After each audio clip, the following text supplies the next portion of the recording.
Okay, so I'm recording this on our live stream here. I'm going to put this up as its own video because we have our first ever guaranteed champion event in Raid Shadow Legends, which is just absolutely insane, guys. It's absolutely crazy. Riho Bonespear for 90 Void Shards. Yeah, is this worth it? Is this a good deal?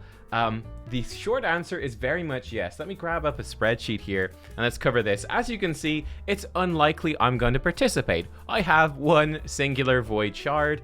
It's pretty sneaky, right? We came out of, there was 2 times Voids recently. We had 10 times the best Void 10 times ever recently. I did see in the shop, they've just come out with a pack string as of like an hour and a half ago. And I was adding this up, and I think this is the most expensive version, and you're probably looking at, I'd imagine, like $100 or more, something like that, about $100 for about 50 Void Shards. So if they do one of these packs today, they do another pack tomorrow, I don't know. You could probably buy this with, assuming that the other packs come out, it's probably going to be something like $250 or something if you want to buy a Riho. But what about saving up, which is more important, right? What about saving up for Riho? Or saving up voids in future for guaranteed events? Are these worth it? So let's go with the blindingly white spreadsheet, my favorite thing to do. Let's look at this with ancients, if I can spell. Let's say you've got 1,000 ancients, right? 1,000 ancients. What if we do 2x versus guaranteed, okay? With 1,000 ancients. So chance to pull. So in a 2x event, right, if we go into our chances here to pull, right, in a 2x event you have a 1% chance. So you'd expect with 1,000 ancients you're probably gonna get like 10 legendaries. That's how many you're gonna get. You're gonna get like 10 legendaries. In a guaranteed event you'd probably get 5 because you're gonna expect 1 at a 0.5% chance about every 200 shards. And this is where it gets crazy. You go with the guarantee 150, so for ancients it's usually 150 shards. With that you actually get 6 legendaries, which comes out like total, right, for ancients you'd get 10 in 2 times events. You don't do any guarantee. In a guaranteed event you come out with 11 legendaries, right? So in terms of legendaries, guaranteed events with at price at 150 shards for ancients is better in terms of legendaries than a 2x event. Obviously, there's more luck involved with 2x. Guaranteed is guaranteed, but you're typically getting good guaranteed legendaries. So that's sort of how it works out. Now, with voids, oh boy. The big thing that you're missing out, guys, is epics, right? That's the big thing that you don't get, and that is important. I'm going to talk about that particularly with voids.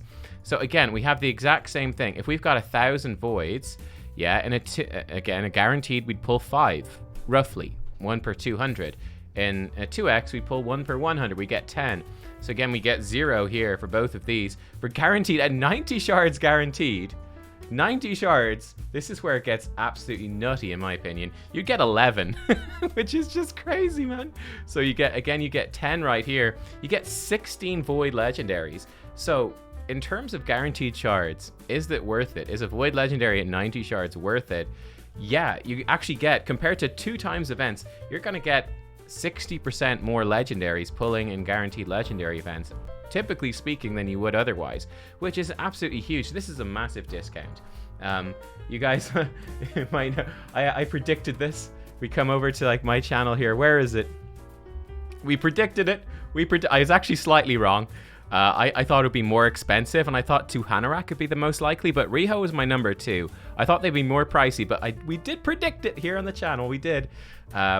For the void guarantee, but it's kind of, this is such a good deal. I imagine they're going to be very rare, like and maybe they'll even get more expensive in the future. Like I said, this one's coming right after the best ever 10 times. So yeah, effectively, if you have 90 void shards right now, should you pull for Riho? Unquestionably yes. Like it's a no-brainer. It's absolutely something you should do. It's just such a good deal. It's not even funny how good of a deal it is. The one big thing for earlier players, that's for late game, right? That's for late game. Because there's 2 big caveats here. For a late game player, I can tell you that I am typically able to generate typically around about 45 void shards between 6-time void events. So I can get 90 shards in 3 months. That's how long it takes me. And that is maxing out all of Doom Tower, maxing out CVC, maxing out Demon Lord Clan Boss. It's getting as many void shards for free as is humanly possible, right? That's your maximum free. So it's every 3 months you could do it. Now, earlier on in the game, your source of void shards is much less. Like Ultra Nightmare Clan Boss is the biggest source. Doom Tower Hard, Doom Tower Noir. So like, before you get there, it's way harder to get them. So it's going to take you forever to save up 90. And you're missing out. That's part one. It would just take you too long to save early on. It's really late game. And then the other big thing is that we've got some insanely good void epics here. So Ursula's pretty good. And like, you don't want to miss out on these. The big ones that you don't want to miss out on and that you want to pull in 2 times events for. Man-Eater is incredible. Eurogrim's actually really good as well. Obviously, in the dwarves, Demitha is completely incredible. Man-Eater or Demitha unlock the possibility for doing, you know, your unkillable clan boss. Night Revenant, Skullcrown's quite decent. You know, there's a bunch of really, really good ones. One I actually don't have myself. Madame Ceres is amazing. Sylar's really good too, but Madame Ceres especially.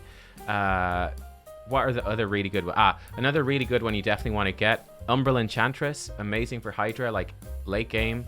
She's just insane. You can't not mention Inquisitor Shamail, Cardinal, Godseeker Neri. There's a lot of like S-tier void epics that do stuff that even legendaries can't. So you don't want to limit yourself too much on those.